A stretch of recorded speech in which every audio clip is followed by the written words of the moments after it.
Coordonnées d'un point du plan, en seconde, partie court, l'essentiel.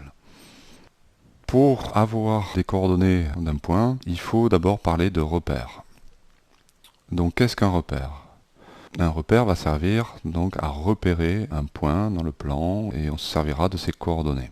Mais pour cela, donc, il faut définir ce que c'est qu'un repère. Un repère, donc, il faut un point O qu'on désignera. O sera donc l'origine du repère et il nous faut deux droites. Deux droites séquentes en haut. On pourrait prendre n'importe quelle deux droites, peu importe leur orientation, peu importe l'angle qu'elles font entre elles. On verra des cas particuliers, mais pour l'instant, voilà. Ce qui est important, c'est que ces deux droites se coupent en haut. Par exemple, la droite orange et bleue. La droite bleue, que l'on appellera droite des abscisses, on l'oriente, c'est-à-dire qu'on lui donne un sens de parcours. On va la parcourir de gauche à droite et on l'indique par une flèche, ici. Donc ça correspond aux droites orientées que l'on a vues en même temps que les nombres relatifs. Donc ici on a au niveau du 0, du haut le 0 et du i le 1 et donc de ce côté les nombres positifs et de l'autre côté les nombres négatifs. Voilà le premier axe orienté qui sera donc l'axe des abscisses. Ayant posé le i, on a posé l'unité, le 1, de 0 à 1, et donc on peut comme ça construire les autres graduations. Ici on aura 2 et là moins 1. On fait la même chose sur l'axe des ordonnées, l'axe rouge, on l'oriente, on met le point J qui indique l'unité, au J, la distance au J donc fait 1, et ainsi de suite, on place les autres graduations. En haut et en bas. En haut, ce sont les positifs, et ici, ce sont les négatifs. On parle de repère orthogonal si les deux axes sont orthogonaux, perpendiculaires. On parle de repère orthonormé, c'est-à-dire que c'est un repère orthogonal, et en plus, avec les distances, ici, les unités qui sont les mêmes, qui ont la même longueur. OI, la longueur OI est égale à la longueur OJ. Donc on parle de orthonormé. Voilà. Maintenant parlons des coordonnées d'un point. Alors, soit un point A. Sans repère, on ne peut pas avoir de coordonnées, donc il nous faut placer un repère. Ici, considérons ce repère. Donc on a 0, l'unité, 2, moins 1. L'abscisse est en bleu. Et l'ordonnée est en rouge. Ce n'est pas un repère orthonormé, c'est un repère quelconque. C'est-à-dire qu'il n'est pas perpendiculaire et les distances, les unités n'ont pas les mêmes longueurs. Comment on obtient l'abscisse du point? En traçant la parallèle par rapport à la parallèle aux ordonnées. Et à ce moment-là, elle coupe l'axe des abscisses en un point qui nous donnera l'abscisse de ce point. Ici, c'est à peu près 1,3. De la même façon, pour avoir les ordonnées, il suffit de tracer à partir du point A la parallèle aux abscisses et elle coupe l'axe des ordonnées en 2. Dans un repère orthonormé, orthogonal pour l'instant, on aura donc de la même façon, pour avoir l'abscisse, on trace la parallèle à l'axe des ordonnées qui passe par A et elle coupe l'axe des abscisses en 2. Et pareil pour l'ordonnée, parallèle à l'axe des abscisses qui passe par A, elle coupe l'axe des ordonnées en 2.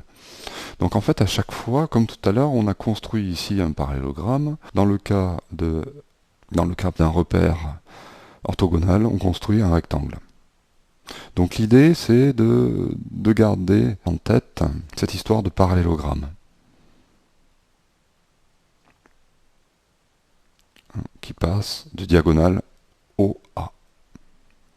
Diagonale OA, et on trace ici le parallélogramme de la même façon, ici OA on trace le parallélogramme et on a les coordonnées. L'abscisse est toujours écrite ici en premier, elle est là, et l'ordonnée en second, ici sur l'axe des ordonnées. Donc bien repérer axe des abscisses, bien distinguer axe des abscisses et axe des ordonnées. Et savoir tracer un parallélogramme. Maintenant, donc repérer un point, ici le point A est sur l'axe des abscisses. Comme il est sur l'axe des abscisses, eh bien son ordonnée est nulle. Et son abscisse vaut 3.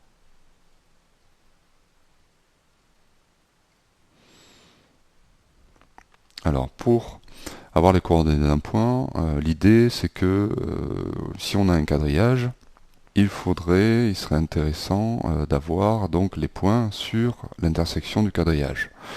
Ici c'est une feuille donc classique, tous les points ne sont pas sur des intersections. Donc on aura des valeurs approchées des abscisses et des ordonnées. De la même façon ici, sur une feuille donc à petits carreaux, tous les points ne sont pas sur des quadrillages, donc ça va être difficile d'avoir des valeurs exactes. On donnera toujours des valeurs approchées. De toute façon, en règle générale, la lecture sur un graphique ne donne que des valeurs approchées. Donc là, ici, on prend un repère de orthonormé, de 1 carreau d'unité de longueur. Ici, j'ai pris la même chose, mais avec 2 carreaux d'unité de longueur. Donc ne soyez pas gênés par ça. On peut changer les unités. Le tout, c'est que après les coordonnées donc sont données en fonction de ces unités. Je reviens un peu en arrière. Prenons ce point qui est à peu près, considérons que c'est sur l'intersection. Ici, ce point, si on trace donc le rectangle, là, pour avoir les coordonnées, l'abscisse étant ici, l'ordonnée étant là, l'abscisse sera de 2 et l'ordonnée de moins 3. Dans ce repère, où les unités sont inscrites, sont 1 carreau. Dans ce repère, donc on aura 1 et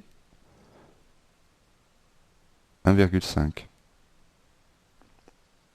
C'est cohérent, même si les coordonnées sont différentes, c'est pas grave, mais c'est cohérent parce que les unités, elles, ont changé. Voyons maintenant le cas particulier de coordonnées d'un milieu de 2 points, donc dans un repère quelconque. Ici, le repère est orthonormé. Bon. Donc ce n'est pas un repère quelconque. La propriété dit que le milieu donc de AB, les coordonnées de I, a pour abscisse la moyenne des abscisses et a pour ordonnée la moyenne des ordonnées. Donc c'est facile à retenir. Mais il faut penser à la moyenne. Voilà. Moyenne des abscisses, moyenne des ordonnées. Donc voilà plutôt un cas quelconque. Donc le repère, lui, n'est pas orthonormé. Les axes donc, ne sont pas orthogonaux. Ici, on a A et B, I le milieu. Ici, je l'ai codé. Et on trace à chaque fois donc les parallélogrammes. Ici pour I et pour B. Voilà. Donc le parallélogramme rouge pour le point A, le parallélogramme noir pour le point I et le parallélogramme bleu, qui n'est pas... Tout n'est pas bleu, mais c'est pas grave. On l'imagine ici le parallélogramme bleu pour donc le point B. Pour montrer cette propriété des coordonnées, il suffirait d'utiliser le théorème des milieux ou le théorème de Thalès. En effet, si on trace une droite, ici on prolonge cet axe, et on prolonge celui-là, on se retrouve avec une configuration du théorème du milieu ou du théorème de Thalès. C'est un bon exercice, vous n'avez qu'à le faire.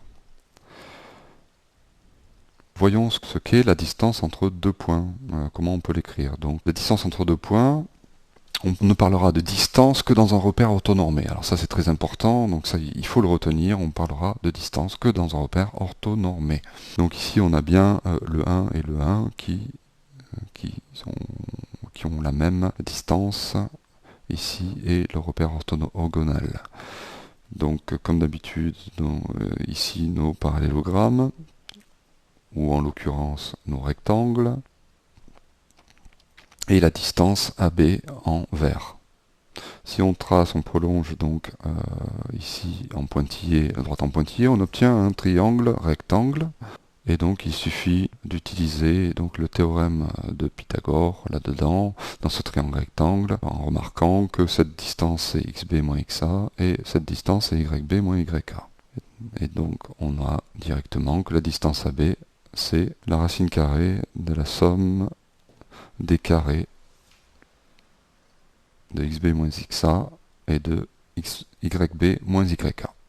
Voilà pour le chapitre sur les coordonnées d'un point du plan. Je vous invite à regarder l'autre vidéo qui concerne ce chapitre. Ça sera la partie savoir-faire et rédiger, où il y a les exercices, les méthodes et comment rédiger.